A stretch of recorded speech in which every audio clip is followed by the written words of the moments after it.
So ಈಗ present ಆಗಿ election ಮಾಡಿದ್ರೆ ರಾಜ್ಯದಲ್ಲಿ ಯಾವ ಪಕ್ಷ ಅಧಿಕಾರಕ್ಕೆ ಬರಬಹುದು? ಹಾಗಾದ್ರೆ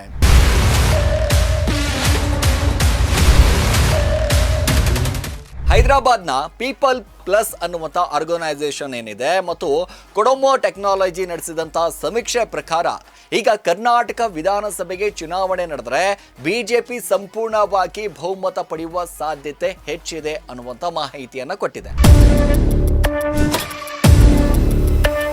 ಹಾಗಾದ್ರೆ ಕಾಂಗ್ರೆಸ್ 2ನೇ ಮತ್ತು ಜೆಡಿಎಸ್ 3ನೇ ಸ್ಥಾನ ಪಡೆಯಬಹುದು ಅಂತ ಅಂದಾಜಿಸಲಾಗ್ತಾ ಇದೆ.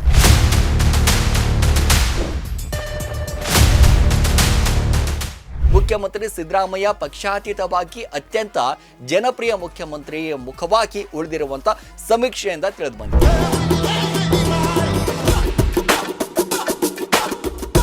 ಹಾಯ್ ಹಲೋ ನಮಸ್ಕಾರ, ಸ್ಪೀಡ್ ನ್ಯೂಸ್ನ ವಿಶೇಷ ಕಾರ್ಯಕ್ರಮಕ್ಕೆ ಸ್ವಾಗತ. ನಾನು ಸಿರಾಜ್ ಬಾಲಿಕಾರ್. ರಾಜ್ಯದಲ್ಲಿ ಒಂದಿಷ್ಟು ಅಧಿಕಾರವನ್ನು ಬರಬೇಕಾದಂತಹ ಸಂದರ್ಭದಲ್ಲಿ ಏನು ಮಾಡಬೇಕು, ಏನು ಕತೆ ಅನ್ನುವಂಥ ಲೆಕ್ಕಾಚಾರಗಳು ತನ್ನ ಪಕ್ಷಗಳು ಎಲ್ಲವೂ ಕೂಡ ನಿಲುವನ್ನು ಹಾಕಿರ್ತಾರೆ.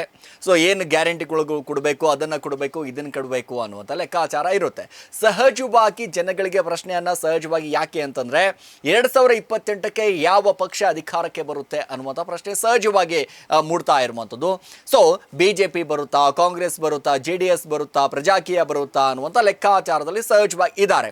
ಸೊ ಈಗ ಪ್ರೆಸೆಂಟ್ ಆಗಿ ಎಲೆಕ್ಷನ್ ಮಾಡಿದ್ರೆ ರಾಜ್ಯದಲ್ಲಿ ಯಾವ ಪಕ್ಷ ಅಧಿಕಾರಕ್ಕೆ ಬರಬಹುದು? ಹಾಗಾದ್ರೆ ಅಂತಂದ್ರೆ ಯಾವ ಪಕ್ಷ ನಿಮ್ಮ ಪ್ರಕಾರ ಬರಬಹುದು ಅನ್ನುವಂಥ ಲೆಕ್ಕಾಚಾರದಲ್ಲಿ ಒಂದಿಷ್ಟು ಅಂತಂದ್ರೆ ಹೈದರಾಬಾದ್ನ ಪೀಪಲ್ ಪ್ಲಸ್ ಅನ್ನುವಂಥ ಆರ್ಗನೈಸೇಷನ್ ಏನಿದೆ ಮತ್ತು ಕೊಡೊಮೊ ಟೆಕ್ನಾಲಜಿ ನಡೆಸಿದಂಥ ಸಮೀಕ್ಷೆ ಪ್ರಕಾರ ಈಗ ಕರ್ನಾಟಕ ವಿಧಾನಸಭೆಗೆ ಚುನಾವಣೆ ನಡೆದರೆ ಬಿಜೆಪಿ ಸಂಪೂರ್ಣವಾಗಿ ಬಹುಮತ ಪಡೆಯುವ ಸಾಧ್ಯತೆ ಹೆಚ್ಚಿದೆ ಅನ್ನುವಂಥ ಮಾಹಿತಿಯನ್ನು ಕೊಟ್ಟಿದೆ.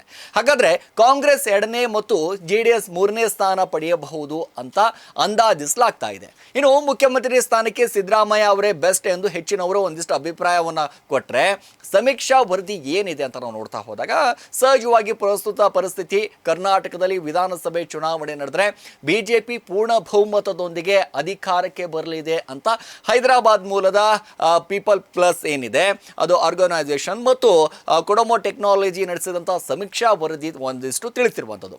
ಕಾಂಗ್ರೆಸ್ 2ನೇ ಹಾಗೂ JDS 3ನೇ ಸ್ಥಾನಕ್ಕೆ ಬರಲಿದೆ. ಯಾವಾಗ ಮುಖ್ಯಮಂತ್ರಿ ಸ್ಥಾನಕ್ಕೆ ಸಿದ್ದರಾಮಯ್ಯ ಅವರೇ ಒಂದಿಷ್ಟು ಸೂಕ್ತ ಅಂತ ಸಮೀಕ್ಷೆಯಲ್ಲಿ ಪಾಲ್ಗೊಂಡ ಅವರು ಒಂದಿಷ್ಟು ಹೆಚ್ಚಿನ ಹೇಳಿಕೆಗಳನ್ನು ಕೊಡ್ತಾರೆ. ನೋಡಿ, ಕರ್ನಾಟಕದಲ್ಲಿ ಯಾವ ಪಕ್ಷ ಅಧಿಕಾರಕ್ಕೆ ಬರಬೇಕು, ಏನು ಕತೆ ಅನ್ನುವಂಥದ್ದು ಜನ ನಿರ್ಣಯ ಮಾಡಬೇಕು. ಅದು ಕೂಡ ಪ್ರಮುಖವಾಗಿ ಆ ರಾಜಕೀಯ ನಾಯಕರ ಮೇಲೆ ಯಾವ ರೀತಿಯಾಗಿರುತ್ತೆ, ಆ ಭಾಗದಲ್ಲಿ ಯಾವ ರೀತಿ ಅಭಿವೃದ್ಧಿ ಆಗಿರುತ್ತೆ, ಏನು ಕತೆ ತಮ್ಮ ನಾಯಕರ ಬಗ್ಗೆ ಒಂದಿಷ್ಟು ಒಲವಿರುತ್ತೆ. ಸೊ ಆಯಾ ನಾಯಕರಿಗೆ ಮತದಾರರು ತಮ್ಮ ಮತವನ್ನು ಹಾಕ್ತಾರೆ. ಬಹುಮತದಿಂದ ಬಂದಿರುವಂಥ ಪಕ್ಷಗಳು ಯಾವುದು ಅಂತ ನಾವು ನೋಡ್ತಾ ಹೋದಾಗ ಹೆಚ್ಚಿನದಾಗಿ ಕಾಂಗ್ರೆಸ್ಸೇ ಬಹುಮತದಿಂದಾಗಿ ಒಂದಿಷ್ಟು ಸರ್ಕಾರವನ್ನು ನಡೆಸಿರುವಂಥದ್ದು ಪ್ರೆಸೆಂಟ್. ಯಾಕಂದರೆ ಇತ್ತೀಚಿನ ದಿನಗಳಲ್ಲಿ ಈ ಹಿಂದೆ ನೋಡಿದಂಥ ಸಂದರ್ಭದಲ್ಲಿ ಸಮ್ಮಿಶ್ರ ಸರ್ಕಾರ ಮಾಡಿಯೂ ಕೂಡ ಕಾಂಗ್ರೆಸ್ ನೋಡಿದೆ.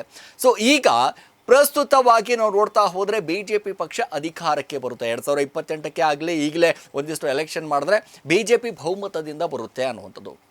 ಅಂದರೆ 1 ತಿಂಗಳ ಕಾಲ ನಡೆದಂಥ ಸಮೀಕ್ಷೆಯಲ್ಲಿ BJPಗೆ ಪೂರ್ಣ ಬಹುಮತ ಅಂತ ಸಿಗ್ತಾ ಇದೆ. ಏಪ್ರಿಲ್ 15ರಿಂದ ಮೇ 18ರ ಅವಧಿಯಲ್ಲಿ ಸಮೀಕ್ಷೆಯನ್ನು ನಡೆಸಲಾಗಿದೆ. ಇದರಲ್ಲಿ 10,481 ಮಂದಿ ಭಾಗಿಯಾಗಿದ್ದರು. ಈ ಪೈಕಿ BJPಗೆ 136ರಿಂದ 159 ಸ್ಥಾನವನ್ನು ಗೆಲ್ಲಿಸುವ ಮೂಲಕ ಕರ್ನಾಟಕದಲ್ಲಿ ಮೊದಲ ಬಾರಿಗೆ ಪೂರ್ಣ ಬಹುಮತದೊಂದಿಗೆ ಅಧಿಕಾರ ವಹಿಸಿಕೊಳ್ಳಲಿದೆ ಅಂತ ಸಾಕಷ್ಟು ಜನ ಅಭಿಪ್ರಾಯವೂ ಕೂಡ ವ್ಯಕ್ತಪಡಿಸಿದ್ದಾರೆ. ಸೊ ಆಡಳಿತಾರೂಢ ಕಾಂಗ್ರೆಸ್ಗೆ 62ರಿಂದ 82 ಸ್ಥಾನ ಸಿಗ್ತಾ ಇದೆ ಅಂತೆ. ನೋಡಿ, ಆಡಳಿತಾರೂಢ ಕಾಂಗ್ರೆಸ್ ಪಕ್ಷ ಏನಿದೆ 62ರಿಂದ 82 ಸ್ಥಾನಗಳನ್ನು ಗೆಲ್ಲುವ ನಿರೀಕ್ಷೆ ಇದೆ ಅನ್ನುವಂಥದ್ದು. ಯಾಕಂದರೆ 2023ರಲ್ಲಿ ಗಳಿಸಿದಂಥ ಮತಗಳ ಪ್ರಮಾಣಕ್ಕಿಂತ ಕಡಿಮೆ ಒಂದಿಷ್ಟು ದೊರೆಯಲಿದೆ. 2023ರಲ್ಲಿ ಕಾಂಗ್ರೆಸ್ ಮತ ಹಂಚಿಕೆ 42.88 ಇದ್ದರೆ ಸಮೀಕ್ಷೆಯ ಪ್ರಕಾರ ಈಗ 40.3% ಮಾತ್ರ ಹಂಚಿಕೆ ಇರಲಿದೆ. ಸೊ ಇದು ಕಾಂಗ್ರೆಸ್ ಪಕ್ಷವು ಗಮನಾರ್ಹವಾಗಿರುವಂಥದ್ದು. ಯಾಕಂದರೆ ಆಡಳಿತ ವಿರೋಧಿ ಅಲೆ ಎದುರಿಸ್ತಾ ಇರುವುದರಿಂದಾಗಿ ಒಂದಿಷ್ಟು ಸೂಚನೆ ಸಮೀಕ್ಷೆಯಲ್ಲಿ ಹೊರಬೀಳ್ತಾ ಇದೆ. ಯಾಕಂದರೆ ಈಗಾಗಲೇ ಕಾಂಗ್ರೆಸ್ ಒಂದಿಷ್ಟು ಆಡಳಿತ ವಿಚಾರಕ್ಕೆ ಸಂಬಂಧಪಟ್ಟ ಹಾಗೆ ನೋಡ್ತಾ ಇದ್ದೀವಿ. ಯಾವ ರೀತಿಯಾಗಿ ಆಡಳಿತವನ್ನು ನಡೀತಾ ಇದೆ, ಯಾವ ರೀತಿ ಹಗರಣಗಳು ಒಂದಿಲ್ಲ ಒಂದು ಹಗರಣಗಳು ರಾಜ್ಯದಲ್ಲಿ ಬೆಳಕಿ ಬರ್ತಾ ಇರುವಂಥದ್ದು. ಅಲ್ಲಿ ಪ್ರಮುಖವಾಗಿ ವಾಲ್ಮೀಕಿ ಸಮುದಾಯದಿಂದ ಒಂದಿಷ್ಟು ಹಣ ಅನ್ನುವಂಥದ್ದು, ಇನ್ನು SC/ST ಹಣ ಸಂಪೂರ್ಣವಾಗಿ ಸರ್ಕಾರ ಗ್ಯಾರಂಟಿಗೆ ದುರ್ಬಳಕೆ ಮಾಡಿಕೊಂಡಿದೆ ಅನ್ನುವಂಥದ್ದು, ಈ ರೀತಿಯ ಆರೋಪಗಳಿತ್ತು. ಸೊ ಈ ರೀತಿ ಅಂದರೆ ಆಡಳಿತ ವಿರೋಧಿ ಅಲೆ ಎದುರಿಸ್ತಾ ಇರುವಂಥದ್ದು ಕಾಂಗ್ರೆಸ್. ಒಂದಿಷ್ಟು ಸಮೀಕ್ಷೆಯಲ್ಲೂ ಕೂಡ ಈ ವಿಚಾರಕ್ಕೂ ಕೂಡ ಒಂದಿಷ್ಟು ಚರ್ಚೆ ಆಗುತ್ತೆ.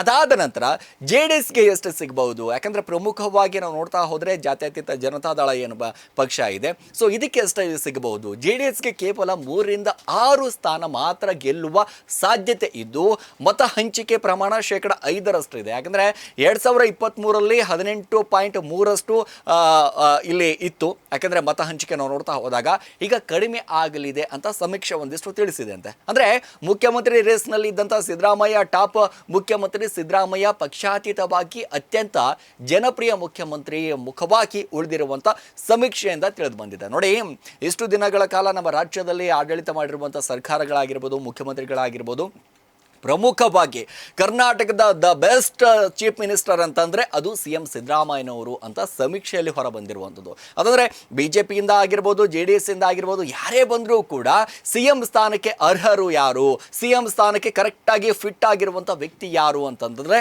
ಅದು ಸಿದ್ದರಾಮಯ್ಯ ಅನ್ನುವಂಥ ಮಾಹಿತಿ. ಸೊ ಈಗ ಭಾಗವಹಿಸಿದಂಥ 29.7% ಮಂದಿ ಸಿದ್ದರಾಮಯ್ಯ ಪರ ಒಲವನ್ನು ವ್ಯಕ್ತಪಡಿಸಿದ್ರೆ 10.7% ಮಂದಿ ಮಾತ್ರ ಉಪಮುಖ್ಯಮಂತ್ರಿ DK ಶಿವಕುಮಾರ್ ಅವರ ಪರವಾಗಿಯೂ ಕೂಡ ಒಂದಿಷ್ಟು ಅಭಿಪ್ರಾಯವನ್ನು ವ್ಯಕ್ತಪಡಿಸಿದ್ದಾರಂತೆ.